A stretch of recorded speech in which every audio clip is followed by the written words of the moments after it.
let's take you back to Centurion now, where the IEC has just wrapped up an update on day one of the voter registration weekend. Our reporter Juniour Khumalo is there for us. Good afternoon, Juniour. So from the briefing we heard from the IEC earlier, there are a few issues here and there, but broadly speaking, things looks like they got off to a good start this morning.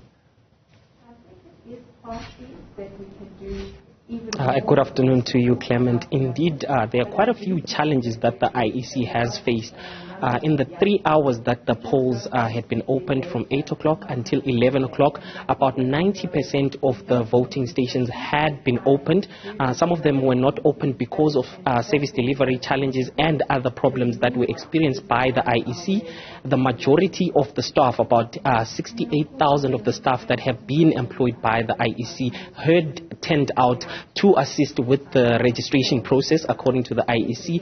And in total, there are about 352,000 South Africans that have been registered in a mere 3 hours. So of these, about 326,000 had physically gone to the voting stations to register, and about 26,000 had registered online. But just to speak about some of the challenges, we have the IEC's Commissioner, Mr. Sheburi. Thank you so much for joining us.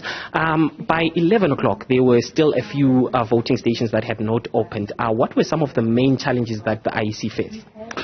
Indeed, by 11:30, we were struggling to open quite very few and isolated voting stations, not because of deficiencies on our part or on our preparations, but owing to matters in the environment, be they demarcation dissatisfactions by communities, be they service delivery issues. Those are very isolated instances.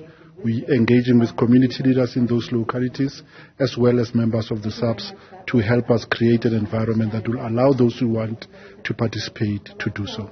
And there are still challenges with registering South Africans who are living abroad. When can the South Africans who reside abroad be able to register, particularly online, sir? Hitherto, South Africans who wanted to register overseas would have to go to their embassies. We will have 3 consecutive days on which we will register South Africans in embassies. However, over and above that, we are adding a layer of convenience to enable them to register wherever they are. For that reason, we will shortly announce the launch of a portal akin to the one that we use to register South Africans in the country. So in a week or so, we should be able to confirm that South Africans who are resident abroad will be able to register using some form of an online portal without having to travel to an embassy to physically register there.